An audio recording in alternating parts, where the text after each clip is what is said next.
Hi hello నమస్తే. ఈరోజు remaining లెసన్లో చేస్తాను హిస్టరీ 10th క్లాస్.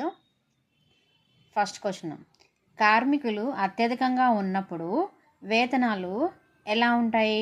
తక్కువగా ఉంటాయా, ఎక్కువగా ఉంటాయా? తక్కువగా ఉంటాయి. ఓకేనా? అంటే రుణాత్మక సంబంధాన్ని కలిగి ఉంటాయి. కార్మికులు ఎక్కువగా ఉంటే వారికి వచ్చే వేతనాలు తక్కువగా ఉంటాయి. చేతి వృత్తులు: ఇటుకల తయారీ, గ్యాస్ తయారీ, పుస్తకాల బైండింగ్, సుత్తులు, గొడ్డల తయారీ, ఇవన్నీ కూడా చేతి వృత్తులకు సంబంధించినవి అన్నమాట. నెక్స్ట్ క్వశ్చన్, విక్టోరియా కాలం నాటి బ్రిటన్లోని బూర్జువాలు కులీనులు చేతుల్లో తయారు చేసిన ఉత్పత్తులను కోరుకునేవారు. బ్రిటన్ వాళ్ళు ఏం కోరుకునేవాళ్ళు? మనం చేతితో తయారు చేసే వస్తువుల యొక్క ఉత్పత్తులను వాళ్ళు కోరుకునేవాళ్ళు, అందంగా ఉంటాయని చెప్పేసి. వీరు చేతితో తయారు చేసిన ఉత్పత్తులను ఇష్టపడడానికి గల కారణం ఏంటి? ఎందుకంటే మంచి నగిషీతో వ్యక్తిగత శ్రద్ధతో రూపొందించబడతాయి కాబట్టి. ఇప్పుడు మనకి కొండపల్లి బొమ్మలు, పాట్ పెయింటింగ్ ఇవన్నీ ఇప్పుడు చేస్తున్నాం కదా. ఇప్పుడు ఏ వస్తువైనా సరే వాళ్ళనే కాదు, మనం కూడా మన సొంతంగా ఏదైనా కొత్తగా నేర్చుకొని ఆ పని మనం చేసి దాంట్లో సక్సెస్ అయ్యి అందరూ మెచ్చుకుంటే ఎంత ఆనందం పొందుతామో కదా. అంతే కదా.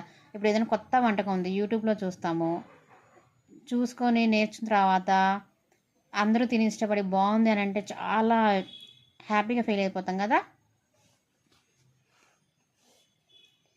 నెక్స్ట్, కార్మికుల జీవితాలు ఏ విధంగా ఉన్నాయి? కార్మికుల జీవితాలు: కార్మికులు అధిక సంఖ్యలో అందుబాటులో ఉండేవారు. వందల మంది నగరాలకు వలస వెళ్ళారు, ఎందుకంటే అక్కడ పరిశ్రమలు స్థాపించబడి ఉన్నాయి. అక్కడ గ్రామాలను వదిలి నగరాలకు వలసకి వెళ్ళారనమాట. ఈ వలసకు వెళ్ళే విధానం ఏంటంటే, అక్కడ ఉన్న వాళ్ళ బంధువుల ద్వారానో, స్నేహితుల ద్వారానో, ఇంకో విధంగానో వాళ్ళకి పలానా చోట ఉద్యోగ అవకాశాలు ఉన్నాయి అనే ఒక వార్త తెలిస్తే వెళ్ళేవాళ్ళు అనమాట. ఇప్పటికైనా మనం మన పిల్లల్ని అబ్రాడ్ పంపించాలన్నా, ఎక్కడికైనా పంపించాలన్నా పలానా వాళ్ళు ఉన్నారా, తెలిసిన వాళ్ళు ఉన్నారు అని ఆలోచించుకుంటాం కదా.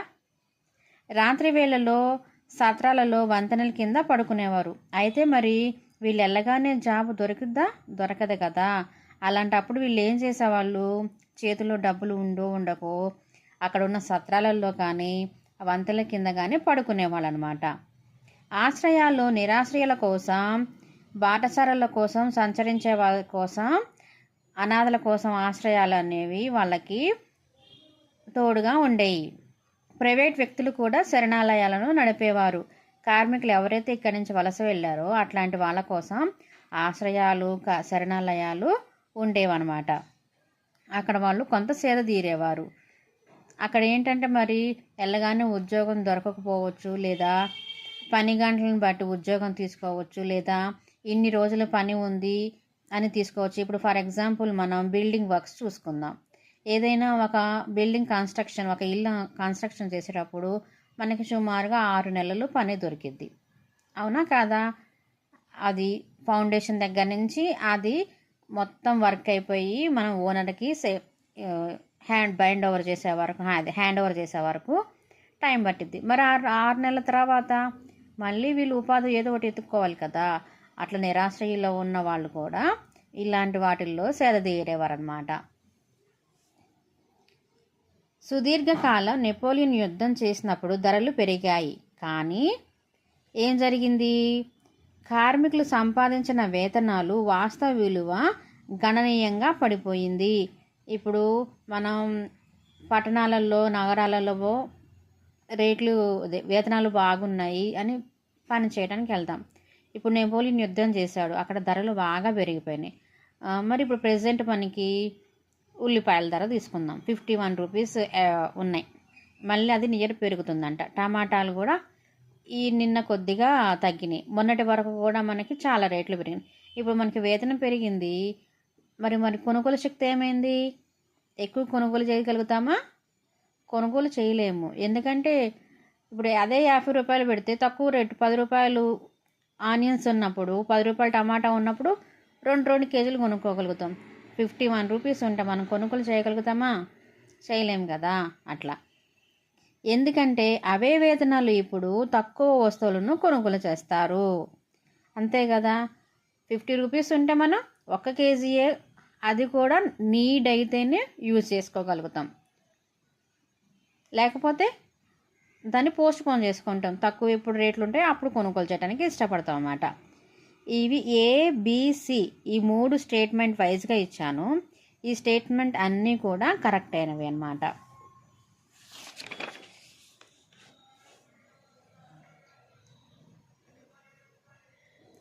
కార్మికుల ఆదాయం కేవలం వేతన రేటుపైనే ఆధారపడి ఉండదు. కార్మికుల యొక్క ఆదాయం వాళ్ళు పొందే వేతన రేటుపైనే కాదు, ఇంకే వేటి మీద ఉంది అంట. ఉద్యోగ కాలం కూడా కీలకమైంది.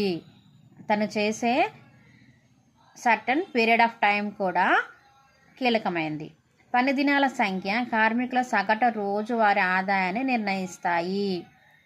ఎన్ని పని దినాలు వాళ్ళు పనిచేస్తున్నారో ఆ పని దినాలు కూడా వారి ఆదాయాన్ని నిర్ణయిస్తాయి. ఈ ABC అనేవి కూడా స్టేట్మెంట్స్ అన్నీ సరైనవే. ఈ క్వశ్చన్ కూడా స్టేట్మెంట్ వైజ్గానే ఫ్రేమ్ చేశాను. 1764లో జేమ్స్ హార్గ్రీవ్స్ రూపొందించిన యంత్రం నూలు వడికే ప్రక్రియను వేగవంతం చేసింది. దీనివల్ల ఏంటి, శ్రామికుల యొక్క ఉపాధి అనేది తగ్గిపోయింది. 10 మంది చేసే పనిని ఒక మిషన్ పనిచేయగలిగింది అన్నమాట. 1840లో ఉపాధి అవకాశాలు ఎలా పెరిగాయి అంటే దేనివల్ల పెరిగాయి అని చెప్తున్నమాట.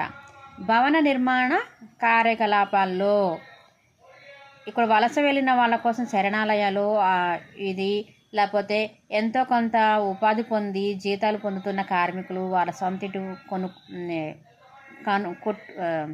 నిర్మాణానికో భవనాలు నిర్మించుకుంటారు కదా, అట్లా. లేకపోతే ఒక ఫ్యాక్టరీ నిర్మాణము లేదా ఒక ఆఫీస్ నిర్మాణము అట్లాంటివి జరిగినప్పుడు ఇక్కడి నుంచి వలసన వెళ్ళిన వాళ్ళు ఆ నిర్మాణ పనులలో కూడా నిమగ్నమై ఉపాధి పొందారు.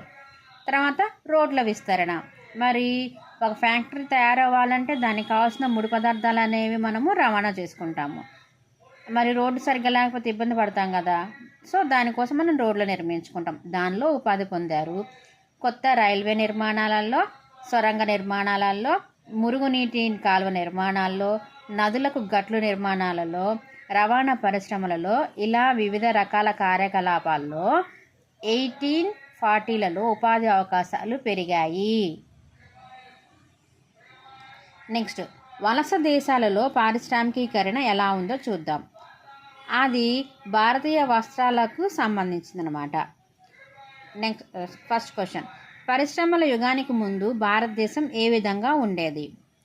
పట్టు వస్త్రాలు, పత్తి వస్తువులు అంతర్జాతీయ మార్కెట్లో ఆధిపత్యం పొందాయి. ఏమేంటివి? పట్టు వస్త్రాలు, పత్తి వస్తువులు, పత్తితో తయారు చేసిన వస్తువులు అంతర్జాతీయ వస్త్ర మార్కెట్లో ఆధిపత్యం పొందాయి. అప్పట్లోనే మనకి విక్టోరియా మహారాణి గారికి అగ్గిపేటలో నేసిన అగ్గిపట్టెలో పట్టేంత చీరని నేచి మన భారతీయులు సమర్పించారంట. గ్రేట్ కదా. ముతక పత్తిని ఆర్మేనియం, పర్షియా దేశాల వ్యాపారులు వాటిని పంజాబ్, ఆఫ్ఘనిస్తాన్, తూర్పు పర్షియా, మధ్య ఆసియాకు తీసుకెళ్లారనమాట. ఓకేనా. రా పత్తి నౌకాశ్రయాల ద్వారా సముద్ర వాణిజ్యం నిర్వహించారు. అప్పట్లో మరి ఏ టెక్నాలజీ లేకముందే మన దేశం నుంచి నౌకాశ్రయం ద్వారా వాణిజ్యం అనేది జరిగేది. గుజరాత్లోని సూరత్ భారతదేశాన్ని గల్ఫ్, ఎర్ర సముద్రం ఓడరేవులను అనుసంధానం చేసింది. ఓకేనా. ఎర్ర సముద్రం ఎరుపెక్కింది దేంట్లో? దేవరా. మచిలీపట్నం, బెంగాల్లోని హుగ్లీలకు ఆగ్నేయ ఆసియా నౌకాశ్రయాలతో వ్యాపారం జరిగింది. ఇదంతా ఎప్పుడు? పరిశ్రమలు స్థాపించక ముందే. ఓకేనా. పరిశ్రమలు స్థాపించక ముందే వలస దేశాల పాలనలో ఎలా ఉండేదంట? వాళ్ళ యొక్క అధికారం రాకముందనమాట. అధికారం వచ్చిన తర్వాత మనల్ని చిన్న భిన్నం చేశారు, లేకపోతే మన దేశం కూడా అభివృద్ధి చెందిన దేశాల జాబితాలో ఉండేది. ఇది కూడా స్టేట్మెంట్ టైపే తయారు చేశాను. ఈ ఎగుమతి వ్యవస్థలో వివిధ రకాల భారతీయ వ్యాపారులు, బ్యాంకర్లు భాగస్వాములుగా ఉండేవారు. మరి మనం వస్తువులను ఎగుమతి చేయాలంటే మనకి ఎంతో కొంత డబ్బు అవసరం అయ్యేది కదా. అలాంటప్పుడు కొంతమంది భారతీయ వ్యాపారులు కానీ బ్యాంకులు కానీ భాగస్వాములుగా ఉండేవారు. ఈ బ్యాంకర్లను అప్పట్లో షరాబులను పిలిచేవారు అన్నమాట. ఈ ఉత్పత్తికి ఆర్థిక సహాయం చేయటం, వస్తువులను రవాణా చేయటం, ఎగుమతిదారులను సరఫరా చేయటము చేసేవారు. నేత కార్మికులకు ధనాన్ని ముందుగా చెల్లించి నేత గ్రామాల నుండి నేసిన వస్త్రాన్ని సేకరించి ఓడరేవులకు సరఫరా చేసేవారు. వ్యాపారులు మరియు బ్యాంకర్స్ అన్నమాట. మధ్యవర్తులు ధరలను కుదిర్చి కొనుగోలు చేసుకునేవారు. మీడియేటర్గా ఎవరు ఉండేవారు? వాళ్ళు ఏం చేసేవాళ్ళంట, ధరలను మనం ఎగుమతి చేసిన వస్తువులకు ధరలను కుదిర్చేవారు అన్నమాట. అట్లా మనం ఆదాయాన్ని పొందేవాళ్ళం. అప్పట్లోనే ఇంటర్నేషనల్ ట్రేడ్ అనేది జరిగింది. భారతీయ వ్యాపారులచే నియంత్రించబడిన ఈ వ్యవస్థ 1750ల నాటికి విచ్ఛిన్నమైంది. దేనివల్ల? ఐరోపాకు చెందిన కంపెనీలు క్రమంగా వారి యొక్క అధికారాన్ని పొందటం వల్ల. ఇంకా అప్పటి నుంచి మనకి కష్టాలు మొదలైనవి. ఈ విచ్ఛిన్నత వల్ల సూరత్, హుగ్లీలలో సముద్ర వ్యాపారం క్షీణించింది. అప్పటి వరకు కూడా సూరత్, హుగ్లీల నుంచి జరిగిన నౌకా సముద్ర వ్యాపారం అనేది క్షీణించిపోయింది ఇప్పుడు 1750ల నుంచి. బొంబాయి, కలకత్తా సముద్ర వ్యాపారం అభివృద్ధి చెందాయి. ఈస్ట్ ఇండియా కంపెనీ పాలన వచ్చిన తర్వాత ఈ సూరత్, హుగ్లీలను వదిలేసి బొంబాయి, కలకత్తా నుంచి వాళ్ళు తమ యొక్క ఎగుమతులను స్టార్ట్ చేశారు. కానీ దానివల్ల మనకేమీ ప్రయోజనం లేదనమాట. నెక్స్ట్, చేనేత కార్మికులకు ఏమి జరిగింది? ఈ వలస పాలనలో చేనేత కార్మికులు ఎదుర్కొన్న సమస్యలేంటి, లాభాలేంటి? ఈ వలస పాలన వలన మనకు కొంత లాభాలే ఉన్నాయి. ఏంటంటే 1760ల తర్వాత తూర్పు ఇండియా కంపెనీ అధికారాన్ని ఏకీకృతం చేయడం వలన వస్త్ర ఎగుమతులు క్షీణతకు దారి తీయలేదు. భారతీయ నాజూకు వస్త్రాలకు ఐరోపాలో డిమాండ్ ఉంది. మన దేశంలో పండే పత్తి ద్వారా తయారు చేసిన వస్త్రాలకు ఎక్కడ డిమాండ్ ఉంది? ఐరోపాలో. సో అది మనకి కొంత లాభదాయకమే అన్నమాట. దానివల్ల వస్త్ర ఎగుమతులకు విస్తరణ జరిగింది. 1760, 1770లలో బెంగాల్, కర్ణాటకలలో రాజకీయ అధికారాన్ని నెలకొల్పడానికి ముందు తూర్పు ఇండియా కంపెనీ ఎగుమతి కోసం వస్తువులను బ్రిటన్కు క్రమం తప్పకుండా సరఫరా చేయటం కష్టంగా ఉండేది.